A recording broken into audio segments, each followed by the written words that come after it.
मी आर्थिक शिस्त सांगत होतो आणि ते लोक मला हे सांगत होते की आपण व्यापक विचार केला पाहिजे आणि शेवटी लोकशाही आहे, त्यामुळे लोकशाहीमध्ये त्यांचा व्यापक विचार मी मान्य केला.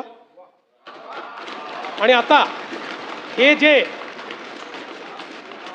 महात्मा फुले कर्जमाफी योजनेतले जे लोक होते ज्यांना 50,000 रुपयापर्यंत आपण म्हटलं होतं, त्यांनाही 2 लाखापर्यंत कर्जमाफी झाली. आणि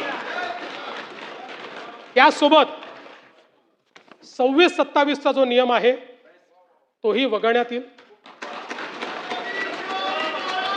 आता आपल्याकडे तर सगळं आहेच. 26 मध्ये कोणी कोणी पैसे भरले आहेत, जसं यांनी सांगितलं 95% लोकांनी पैसे भरले.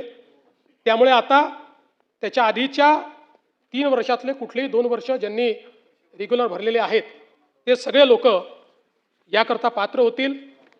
पुन्हा सांगतो, पहिल्यांदा राज्य सरकारने हा निर्णय घेतलाय, यापूर्वी कधीही असा निर्णय झालेला नाही.